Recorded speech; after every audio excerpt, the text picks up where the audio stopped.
Hi everyone, today we're back to trig and we are going to review the law of signs and talk about a special case called the ambiguous case. And it's something that comes up with the law of signs when you have those triangles, I'm going to write it backwards, that are SSA.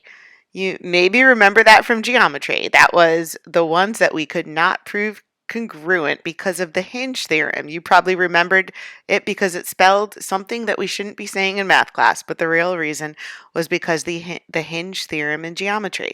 So this is for only triangles where the given information is a side, and another angle, or an angle, a side, and a side. So this is only for these triangles. And when we have those types of situations, we possibly can have one triangle and we solve that just like the other law of signs problems we did at the beginning of the year, which we will review. We can possibly have two triangles, and we will discuss today why that can be the case. Or we can have information where it's impossible to form a triangle at all. So you have given information, and then we complete the problem, and we figure out that it's not possible to form a triangle at all. So no triangle will even exist. To determine which situation we have, there's some important facts to remember that we just want to keep in the back of our heads because I'm going to refer to these as we do the problem and it will help us. So the first one, back to geometry, the sum of interior angles of any triangle will always equal 180 degrees. What that means is if we add the three angles of any triangle in the world, we will end up with exactly 180. Second, because of that, we can't have more than one obtuse angle in any triangle because we would end up with more than 180 degrees, and it has to be exactly 180 degrees. So a triangle, it's impossible to have more than one obtuse angle in any triangle. Okay, next. Sine will be positive in quadrant 1 and quadrant 2. So that says sine of theta, that's supposed to be a theta there, it's positive in quadrant 1 and quadrant 2. And we drew this a lot to help us remember A, S, T, C. And everything all was positive in the first quadrant. Sine and cosecant, its reciprocal, was positive in the second. Tangent and cotangent, positive in the third. And cosine and secant, positive in the fourth. But for today, we're talking about sine and just where sine would be positive, and it would be positive in quadrant 1 and quadrant 2.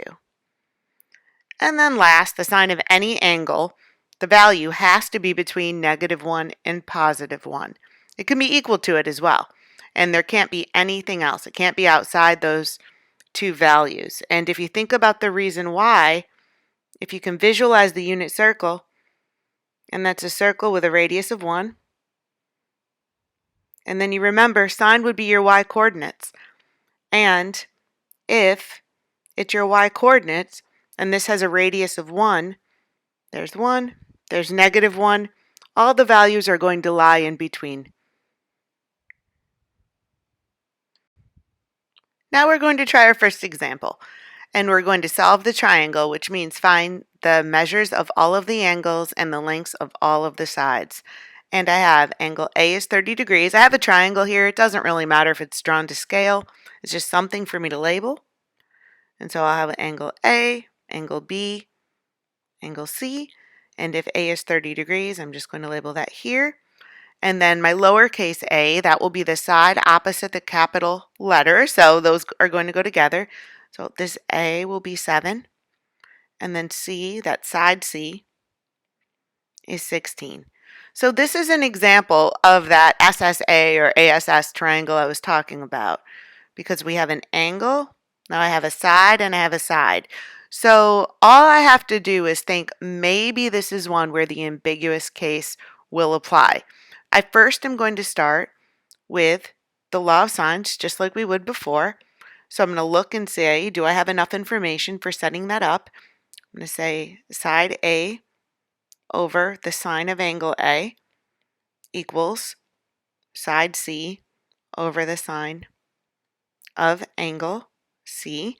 And it doesn't matter how you set this up, if the angles are on top or if the Sides are on top. We just have to be consistent because it's going to be a proportion. We're going to cross multiply. So that's the law of sines, or sine law.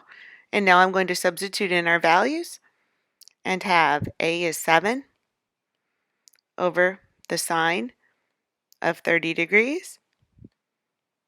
And now we're going to have 16 over the sine of angle C, which we don't know. From here, we're going to cross multiply. And maybe you remember, hopefully remember, the sine of 30 degrees is going to be 1/2. So normally I would cross multiply with the sine of 30 degrees, but we're also reviewing those first quadrant trig values. I'm going to say 7 over 0.5 equals 16 over sine of C. And so to cross multiply, 16, 1/2 of 16 is going to be 8 equals 7 sine of C. And then to divide, 8 over 7 equals the sine of C. So here's where we will do the inverse on the calculator. That would be sine, 8 over 7 equals, that's going to be C. If you type this in your calculator, you will end up with something that looks like this. It will say error, and then it will say domain. And the reason for that is because if we look at this, we have 8 over 7. That value, 8 over 7, if you put that into your calculator, is 1.1428. So you are looking for the angle that is a sine value that's equaling 1.1428. I mean, it will not exist because we know all of those sine values of any angle must be between -1 and +1 or equal to, between or equal to. So here's a situation because of this. No triangle exists because we can't have that. Now we have our next example. I'm going to start it the exact same way as we did the last one. I'm going to label my given information, A, B, and C. Doesn't matter if it's drawn to scale, I just want something to label. And angle A equals 30 degrees. Or side B, it's a lowercase b, so that's a side directly across from the angle, equaling 16. And side A equals 10. Now I'm going to look and say, is this a situation we have to consider the ambiguous case? So we have angle, and then the two sides right next to it. What I mean by that, it's angle side side. This is not the included angle. So we just have to think, yes, we have to think, keep in mind the ambiguous case for this, because we may have one triangle, we may have two, or there may be no triangle at all. So now I'm going to start it the same way we did the last one, just with the sine law. A over sine of angle A equals side B over the sine of angle B. So now I'm going to substitute in my information. 10 over the sine of 30 degrees again equals 16 over the sine, and we don't know what angle B is this time. So we remember, because we just reviewed in the last problem, the sine of 30 degrees is 1/2. So 10 over 0.5 equals 16 over sine B. I can hear all of you asking, are these calculator problems? Yes, they usually are calculator problems. We are just reviewing some of the first quadrant trig values because we know that. Okay, so now when we cross multiply, 1/2 of 16, again, is 8 equals 10 sine of angle B. So now when we divide, we have 8 over 10 equaling the sine of angle B. 8 over 10, 8/10 is equivalent to 0.8 equals sine of angle B. So now we are looking for some angle where the sine of it will equal 0.8.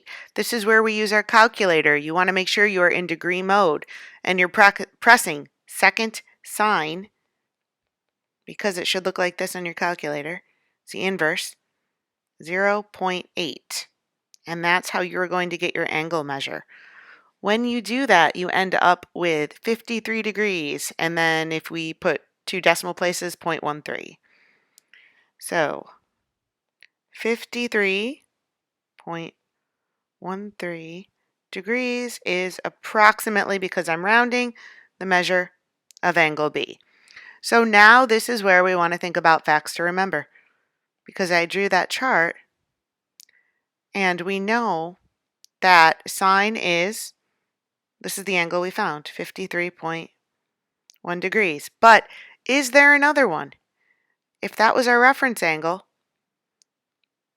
53.13 degrees, we want to think about, what would this angle be?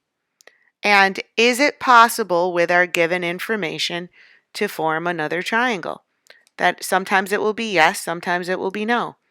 So what I'm doing to find that angle is I'm saying 180 minus 53.13, and we end up with 126.87. 126.87 degrees. So at this point, we have one angle, angle B is 53.13 degrees, and now we're saying maybe it is also 126.87 degrees. And we have to figure out if it's possible given our given information. Now we are going to take those two different values we figured out, which are possible values for angle B, to determine if we have two triangles for the situation. And the way we're going to do that isn't as complicated as it seems. I'm going to take my given information and I'm going to put it on two separate triangles. That's all the writing you see in dark blue. I drew two triangles. It doesn't matter if you draw them to scale. I took my given information and I copied it twice. Now I'm going to fill in what I figured out for angle B. So on my first triangle, it's 53.13. Now what it is important is that you write out your work clearly and you don't try to do all of this on one triangle, because it gets confusing with different numbers and different possible side lengths and angle lengths. You just want to keep your work organized for any math problems you ever do. For the second triangle, our possible value that we're testing is 126.87 degrees.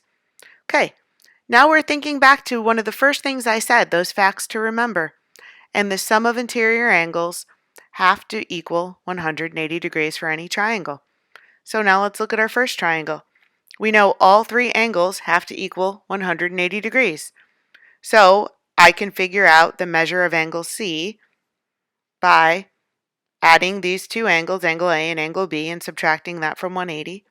And that's where we're going to end up with 96.87 degrees. So right now, we are just going to finish by solving this triangle. Because we already figured out all three angles, the only thing we're missing is side length C. Now I'd like you to pause the video and find the length of side C. You have enough information to use sine law or cosine law. So pause the video, use whichever one you like, and then resume, and I will solve it both ways. Okay, if you use sine law, what you did was, we are looking for side C, so it's C over the sine of angle C. And then you really could use either pair. I like to use given information. It's more accurate. In this situation, it's not a rounded value. So it's A over the sine of angle A. So here we will have side C over the sine of 96.87 degrees equaling 10 over the sine of 30 degrees. We have a proportion. We're going to cross multiply. I'm going to show you a way, just because we're not always going to have these first quadrant trig values. When you cross multiply, especially next year, for the most part, you leave values with sine, cosine, with trig till the very end. So how I would write this is C sine of 30 degrees equaling 10 and times the sine of 96.87 degrees. So to solve for side C, if this wasn't something like the sine of 30 degrees, which I knew off the top of my head, I would write it like this: 10 times the sine of 96.87 degrees all over the sine of 30 degrees. Then I would enter all of this in my calculator. It's a little more accurate than rounding as you go along if you need to round. Here we would get C being approximately 19.86. If you chose to solve this using the law of cosines, which you could also do, we were looking for side C. So we would start with C, and that would be C squared equals A squared plus B squared minus 2AB cosine of angle C. So now I am going to substitute in my information and have C squared, I'll zoom in a minute, I just need to see my numbers again, equals A squared plus 16 squared minus 2 times 10 times 16 times the cosine of angle 96.87 degrees. Okay. From here, I would put this all in one line on my calculator and end up with C squared equaling approximately 394.2774. Now I have to take the square root of that, so I would just copy the line, square root, and then the answer, and again I get C is approximately 19.86. So we end up with the same answer. Now remember, this was the first triangle. We still have to figure out if there's a second triangle. Okay, now I'm back up to where I copied down my given information and my second possible value for B. So we found B was, the angle was also positive in the second quadrant, so a possible value for B was 126.87 degrees. So what I have to do is consider that with my given information of 30 degrees and think, do I have enough degrees left for this angle, angle C? Because the sum of interior angles has to equal 180 degrees.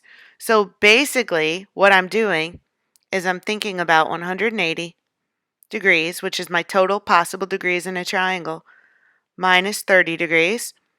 Now I'm left with 150 degrees I have left. Now I'm subtracting 126.87. And now I ended up with degrees. 23.13 degrees. So I have enough degrees left. That means this angle is 23.13 degrees. That's angle 3. The third angle, angle C. So that means there is a second triangle that can be formed with this given information. Now, I have a animation on Schoology that shows you, and you can even go on Desmos and see, with the hinge theorem on why this is the way it is and how you can play around with the values and actually see that third side move and the possible triangles that can be formed. Now that we found it is possible, we want to go ahead and solve for angle C on the second triangle the same way we solved for the first triangle. You can use law of sines or law of cosines. Go ahead, pause the video, and solve. And to do that, we would say C over the sine of 23.13 degrees equals 10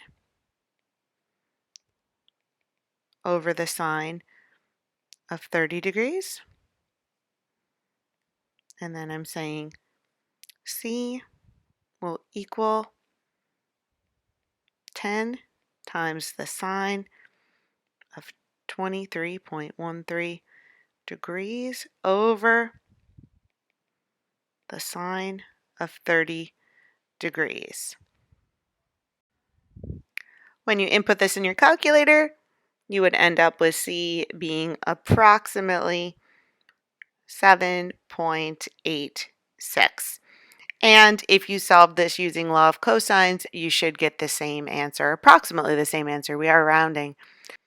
Okay, to summarize, what we did today is we first determined the first angle we could find using law of sines.